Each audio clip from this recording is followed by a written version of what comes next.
Opa, tudo bem? Eu sou o Edgar e começamos uma nova série em nosso canal. O tema da vez é a teoria de conjuntos e neste primeiro vídeo iremos estabelecer quais são os objetivos da série e qual a estratégia e abordagem que iremos adotar. Bora lá? Este vídeo dá início à primeira série sobre teoria de conjuntos aqui, do canal Ad Infinito. Antes de mais nada, precisamos elucidar quais são os objetivos desta série e qual é a abordagem que iremos adotar. Este é o propósito deste vídeo. Bem, se pretendemos apresentar uma teoria de conjuntos, então devemos responder a ao menos duas perguntas basilares. O que são conjuntos e quais conjuntos existem? Observe que estas perguntas não são exclusivas da teoria de conjuntos, mas são sim perguntas gerais e impostas a qualquer assunto sobre o qual se pretenda teorizar. Afinal, se vamos considerar a teoria de um assunto, é razoável que a gente se pergunte acerca da natureza e da existência dos objetos do assunto em questão. Por exemplo, uma teoria de reticulados deve responder o que são reticulados e quais reticulados existem, enquanto que uma teoria sobre, campos de força deve responder o que são campos de força e quais campos de força existem. Assim, se aceitarmos este ponto de vista, responder às duas perguntas em tela deve ser o propósito de toda e qualquer teoria de conjuntos. Para atacar estas questões, nós podemos assumir, numa primeira abordagem, que nós já vimos a noção de conjunto no colégio, que estamos minimamente familiarizados com essa noção e que identificamos um conjunto com qualquer descrição entre chaves de objetos típicos da matemática. Um exemplo típico de conjunto é o conjunto dos números inteiros positivos 2, 3, 5, 7 e 11. Esta nossa abordagem ela concorda com a noção ingênua, segundo a qual conjuntos são coleções, agrupamentos ou ainda conglomerados de entidades matemáticas. No caso, o conjunto em tela é a coleção dos números 2, 3, 5, 7 e 11. Nesta abordagem, cada um dos objetos presentes entre chaves é um elemento do conjunto em questão. E, em contrapartida, o conjunto é fixado por seus elementos. Mas perceba agora que o tema desta série é teoria de conjuntos, não é teoria de conjuntos e elementos. Por esta razão, cada elemento de um conjunto será, ele próprio, também um conjunto. À primeira vista, pode parecer um tanto quanto estranho afirmar que o número 2 é um conjunto, mas ao longo da série esta afirmação irá fazer sentido. Bem, pelo menos é o que eu espero, que eu consiga apresentar o assunto de uma maneira tal que faça sentido e seja natural a gente considerar os números 2, 3, 5, as matrizes, as funções e quaisquer outros objetos de natureza matemática como conjuntos. Nós vamos adotar essa postura de que tudo é conjunto, não só porque o nome da série se chama Teoria de Conjuntos, mas sim porque se este não fosse o caso, nós teríamos um problema novo e um problema sério a ser resolvido. Se nós tivéssemos elementos e conjuntos, então nós teríamos que responder o que são elementos e quais elementos existem. Levando a discussão toda para conjuntos, tratando tudo como conjuntos, nós só precisamos responder as duas perguntas iniciais. Combinado? Agora eu gostaria de chamar a atenção para o seguinte fato. Além do modo como nós apresentamos à esquerda, com a apresentação explícita de todos os elementos que compõem o conjunto, é bastante natural que um conjunto seja apresentado como sendo uma coleção de indivíduos ou uma coleção de objetos que gozam de uma certa propriedade. Por exemplo, o conjunto à esquerda, o conjunto A, ele é a coleção dos indivíduos x, tais que x é um número primo menor que 13. No caso em questão, a propriedade, claro, ela pode ser identificada como ser primo menor do que 13. Agora, é claro que esta apresentação ela fomenta um novo questionamento. É bastante razoável que nesse momento você diga: opa, mas espera aí, Edgar, o que é uma propriedade? Uma primeira resposta que eu posso oferecer é: em nossa série, o contexto deixará muito claro, muito explícito o que nós queremos dizer com propriedade. Mas caso você não se convença, e com razão, acerca dessa resposta, uma resposta um pouquinho mais elaborada que eu posso oferecer é a seguinte: uma propriedade P de x é uma fórmula na linguagem da teoria de conjuntos, com ou sem parâmetro, na qual a variável x ocorre livre. E caso você queira entender exatamente o que nós queremos dizer com fórmula com ou sem parâmetro na qual a variável x ocorre livre, eu recomendo essa excelente série sobre lógica de primeira ordem aqui do nosso canal e que foi apresentada pelo Alfredo. Combinado? Então, nesse momento, a gente pode começar a achar que a forma de apresentação de um conjunto, como à esquerda ou do jeito à direita, é apenas uma questão de estilo. Mas será que é mesmo isso? Será que é sempre apenas uma questão de estilo, o modo como nós descrevemos ou apresentamos um conjunto qualquer? Vamos considerar esse conjunto aqui. Vamos considerar o conjunto B, cujos elementos são 0, 2, 4, 6, 8, 10, 12 reticências. As reticências indicam que esse conjunto possui infinitos elementos e, portanto, qualquer apresentação explícita dos elementos do conjunto é impossível. Afinal de contas, tem infinitos, como que a gente vai apresentar explicitamente uma lista infinita? Não é possível. Nesse momento, muitos e muitas podem acabar considerando que o conjunto B está bem definido, mas eu afirmo que não. Esse conjunto não está bem definido, pois nós não sabemos dizer quais são os seus elementos apenas com o que está presente em tela. Nesse momento, talvez você diga: Edgar, é claro que eu sei. Os próximos elementos são 14, 16, 18 e assim por diante. Ora, será mesmo? Não pode ser o caso que os próximos elementos são 100, 102, 104, 106, 108, 110, 112, 200, 202, 204 e assim por diante? Note que se você apelar para um pretenso padrão para afirmar que os próximos elementos são 14 e 16, então há infinitas outras possibilidades de fixarmos um padrão a partir dos poucos elementos já apresentados. Para eliminar qualquer possibilidade de ambiguidade, nós devemos fixar os conjuntos infinitos por meio de uma propriedade tal que os elementos desse conjunto, e apenas eles, gozem dessa propriedade. Se nós queremos falar que no conjunto B infinito só tem os números pares positivos, então nós devemos fixá-lo através da propriedade P de x, tal que x é um número natural par. Combinado? Ótimo. Nesse momento, a partir de tudo que nós discutimos, talvez você considere que é bastante natural e bastante tentador a gente responder à pergunta: quais conjuntos existem, apelando para a noção de propriedade?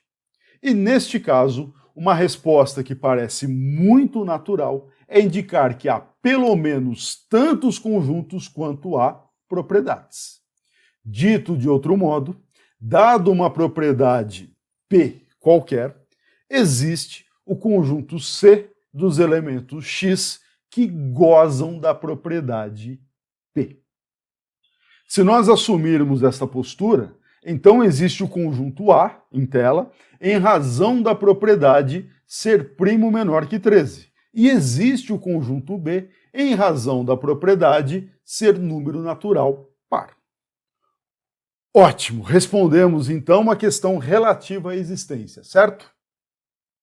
Infelizmente não. E não respondemos por ao menos dois motivos. O primeiro deles, talvez você já esteja desconfiado ou desconfiada, é que com esta abordagem nós conseguimos, na melhor das hipóteses, transferir a questão acerca da existência de conjuntos para a existência de propriedades. Precisaríamos, portanto, elucidar quais propriedades existem e o que são propriedades. O segundo motivo é que, mesmo que a gente seja bem-sucedido na tarefa de responder o que são propriedades e quais propriedades existem, ainda assim, reduzir a noção conjuntista exclusivamente a uma noção de propriedade continua problemático. E para a gente tentar entender o porquê continuaria problemático, eu vou falar um pouquinho mais sobre o modo como nós descrevemos ou apresentamos conjuntos. Para isso, nós vamos agora apresentar a mais importante das relações de toda a nossa série. Eu vou falar da relação de pertinência. A relação de pertinência é uma relação binária entre conjuntos, representada pela letra grega epsilon, e tal que o conjunto da esquerda é um elemento do conjunto à direita da relação. No caso do conjunto A da tela passada e reproduzida aqui, nós temos que 2 é um elemento do conjunto A, enquanto que 4 não. Nós indicamos isso por 2 pertence a A e 4 não pertence a A. O pertencimento cortado indica não, né? Não pertence. Note agora que se nós estabelecermos que o conjunto D é a coleção de todos os indivíduos X, tais que X é um número primo, ou seja, estamos fixando D através de uma propriedade, então é bastante razoável que a gente estabeleça que o conjunto A é a coleção de todos os indivíduos X, tais que X pertence a D e X é menor que 13. Pois bem, uma última forma para esse vídeo de apresentar o conjunto A e apresentar conjuntos em geral é dizer que X pertence a A se e somente se X pertence a D e X é menor do que 13. O que esta última expressão dentro do box está dizendo? Os elementos de A são precisamente aqueles elementos de D que são menores que 13. Beleza? Todas estas formas de apresentação de conjuntos estão, de uma maneira ou outra, nos mais diferentes contextos, presentes na matemática do colégio, presentes na matemática do ensino médio. Feita esta apresentação, nós estamos agora em condições de entendermos por que é problemático a gente apelar de maneira irrefletida às propriedades para tentar fixar a noção de conjuntos e tentar responder quais conjuntos existem. Para entendermos exatamente o porquê disso, nós vamos considerar uma situação problemática que foi percebida primeiro pelo Zermelo, mas se tornou famosa em razão de uma carta que o Russell escreveu para o Frege e que hoje é conhecida como paradoxo de Russell. Eu vou apresentar o paradoxo do Russell do seguinte modo.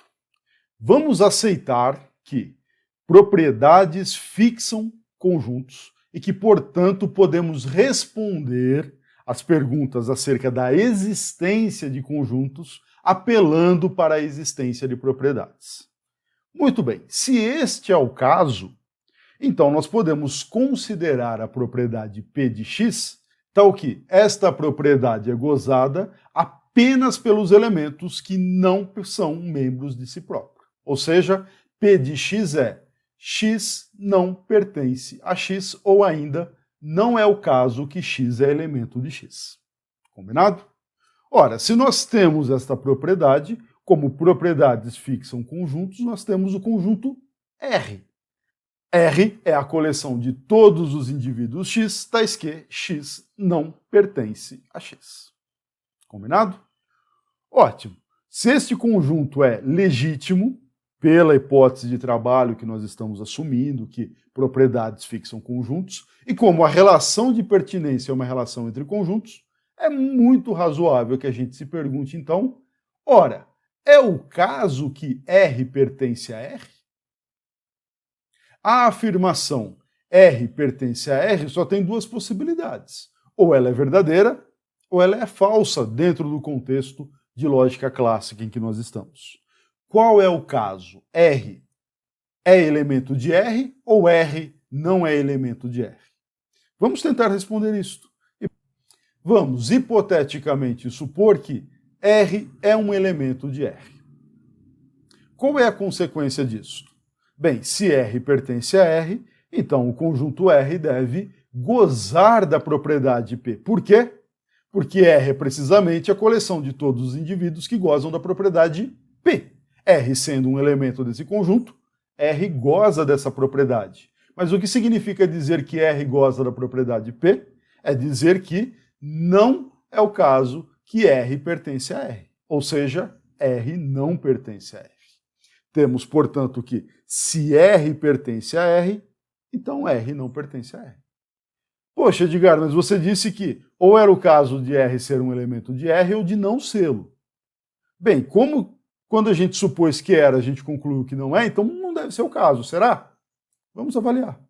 Se a gente supor que R não é elemento de R, qual é a consequência disso? Bem, como R não pertence a R, então R não goza da propriedade que define o conjunto R. R não goza da propriedade P. Mas o que significa dizer que não se goza da propriedade P? É dizer que não é o caso que R pertence a R. Como estamos num contexto clássico, a dupla negação se reduz à afirmação e, portanto, R pertence a R. Moral da história, nós temos que R pertence a R se e somente se R não pertence a R. Nós temos uma situação paradoxal. De onde surgiu essa situação paradoxal? Da nossa hipótese de que propriedades fixam conjuntos. Então, mesmo que a gente resolvesse o problema de explicar o que são propriedades e quais propriedades existem, o paradoxo de Russell diz para a gente que só isto não funciona, não serve para nós fixarmos a noção de conjunto.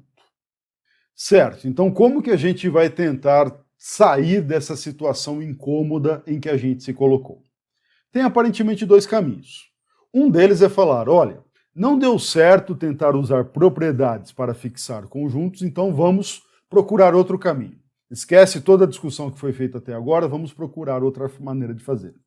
Isso não parece muito razoável porque, como eu já comentei antes, é muito comum na matemática do colégio e até na matemática a gente vê o tempo todo conjuntos são apresentados desse modo, conjuntos são apresentados através de propriedades. Então abandonar essa ideia não parece ser um bom caminho. O que a gente pode tentar fazer? Aproveitar ainda a ideia de que propriedades fixam conjuntos, mas tentar se livrar do paradoxo de Russell. Como que a gente pode contornar o paradoxo? Tem pelo menos 3 modos de fazê-lo. A gente pode mudar a lógica. Falar, tudo bem, uma contradição como esta que está na tela é arrasadora para a lógica clássica. Mas existem outros sistemas lógicos que acomodam muito bem contradições em seu interior. Esta saída é válida, mas não é o caminho que nós seguiremos nesta série. Caso você queira olhar com um pouco mais de cuidado para sistemas lógicos que acomodam contradições, eu recomendo essa série aqui do nosso canal, feita por mim e pelo Alfredo. Certo, se nós não vamos mudar a lógica, o que nós podemos fazer? Bem, a gente poderia olhar para a noção de propriedade e dizer, tá, as propriedades fixam conjuntos, mas fixam outras coisas também. No caso do paradoxo de Russell, a gente está usando ela para fixar, para falar de uma coisa que não é conjunto. Este é um caminho válido, mas que também não será seguido nesta série. Qual é o caminho que nós seguiremos? Nós vamos admitir que propriedades fixam sim conjuntos, mas nós iremos impor certas restrições e alguns mecanismos de controle no uso das propriedades para contornarmos o problema apontado por Russell e também apontarmos outros eventuais paradoxos bastante conhecidos quando se utiliza propriedades sem controle, sem restrições. É isso que nós faremos. Usaremos propriedades, mas de uma maneira controlada. Ótimo, agora que sabemos o que fazer, como faremos isso? Como que iremos impor restrições às propriedades para contornar o paradoxo de Russell e outros paradoxos indesejados? A resposta é adotando uma segunda abordagem axiomática, segundo a qual quem estabelece a natureza e a existência dos conjuntos são os axiomas da teoria de conjuntos. Assim, os axiomas da teoria irão fixar o que são e quais conjuntos existem. Nesse momento é bastante razoável que se pergunte, mas espera aí, o que são axiomas? Axiomas são, basicamente, sentenças, afirmações que consideramos verdadeiras e que irão nos permitir responder quais conjuntos existem e o que eles são. Nesse momento, talvez você se pergunte, mas espera aí, Edgar, não é problemático assumir que estas sentenças são verdadeiras? Ora, mas é claro que sim. O ponto é que, assumindo sentenças simples como sendo verdadeiras acerca da natureza e existência dos conjuntos, nós deslocamos toda a discussão sobre esses objetos abstratos para uma discussão sobre essas sentenças e, então, verificamos a adequação das sentenças, ou seja, dos axiomas, para os objetos sobre os quais nós queremos teorizar. Se você aceitar essa abordagem, a pergunta natural, então, agora é: ok, quais são os axiomas da teoria de conjuntos? Não temos resposta simples, né? Esta pergunta eu respondo com outra pergunta. Axiomas de qual teoria de conjuntos? Nós temos um monte. Você está falando dos axiomas da teoria de conjuntos do New Foundations, do Quine, por exemplo, ou da teoria Kelly-Morse, ou da teoria de Zermelo-Fraenkel com o axioma da escolha? Ou nós estamos falando da teoria de conjuntos do Neumann, do von Neumann, Bernay e Gödel? Há uma série de teorias de conjuntos no mercado, cada uma delas oferecendo uma resposta diferente à pergunta: o que são conjuntos e quais conjuntos existem? A teoria que nós iremos considerar nesta série é a teoria de conjuntos de Zermelo-Fraenkel com escolha, a famosa teoria ZFC. Ótimo, dito isto, quais são os objetivos desta série? Os objetivos são basicamente dois. O primeiro deles é apresentar e discutir cada um dos axiomas da teoria de conjuntos ZFC. Nós vamos, ao longo dos próximos 19 vídeos, enunciar, motivar, discutir, contextualizar cada um dos axiomas da teoria de conjuntos. Nós vamos começar com o axioma do vazio, passando pela extensionalidade, par, separação, união, potência. Vamos falar do axioma do infinito, axioma esquema de substituição, o axioma da fundação e, por fim, o axioma da escolha. Temos 19 vídeos para tratar de cada um desses axiomas com bastante cuidado. A partir desses conjuntos, tradicionalmente se considera que a resposta acerca do que são conjuntos é dada pelos axiomas da extensionalidade e da fundação. Então, neste contexto, se alguém pergunta o que são conjuntos, a resposta é: no contexto da teoria de conjuntos ZFC, conjuntos são objetos extensionais bem fundados. É claro que nós vamos entender isso com todo cuidado. Se você quiser ir até um pouquinho além, então tem um trabalho do Rodrigo Freire, inclusive uma entrevista que ele deu aqui no canal, que ele explica um pouquinho por que essa classificação tradicional ela tem uns problemas. Eu vou deixar o link para a entrevista aqui em cima, ok? Os demais axiomas, né, vazio, par, separação e assim por diante, eles tentam responder quais são os conjuntos que existem. Então, existe o conjunto vazio, o axioma da união, dado um conjunto, existe o conjunto união dos elementos do conjunto, e assim por diante. Beleza? Nós vamos discutir todos eles com cuidado. O segundo objetivo da série tem a ver com aquilo que eu comentei lá atrás, nesse vídeo, de que o número 2 era um conjunto. O objetivo número 2 dessa série é motivar, né, e convencê-los e convencê-las de que nós podemos reduzir todas as noções matemáticas a noções conjuntistas, de tal modo que números, funções e qualquer outro objeto matemático que você já encontrou é um conjunto da teoria de conjuntos FC. Talvez nesse momento você fique desconfiado ou desconfiada. Vai dizer, poxa, peraí, Edgar, só esses axiomas aí dão conta de reduzir toda a matemática? Né? Tudo que eu já vi em matemática cabe nesses axiomas? Cabe. Uma única ressalva é que tem dois deles que não são exatamente axiomas, eles são esquemas. A separação e a substituição é uma lista de infinitos axiomas enumeráveis, mas não é nada complicado, tá? A gente vai discutir isso com cuidado, e o principal é que, segundo a teoria de conjuntos FC, e segundo o objetivo número 2 dessa série, nós conseguimos reduzir toda a matemática a conjuntos. Aí você pode se perguntar, mas qual é a graça de fazer isso? Por que fazer isso? Bem, se você reduz toda a matemática a conjuntos, você pode potencialmente reduzir qualquer questão acerca da natureza e da existência de objetos matemáticos a questões acerca da existência e da natureza de conjuntos. Caso você se pergunte se um determinado enunciado qualquer da matemática é verdadeiro ou falso, ele se reduz a você convertê-lo em um enunciado sobre conjuntos e se perguntar se aquele enunciado é verdadeiro ou falso na teoria de conjuntos FC. Beleza? Essa que é uma graça da teoria de conjuntos enquanto teoria fundacional da matemática, e eu espero que ao longo da série se mostre por que é importante teoria de conjuntos FC. Combinado? Mas esse vídeo eu vou ficando por aqui. A você que me acompanhou até o final, muito obrigado. Te espero nos próximos 19 vídeos da série.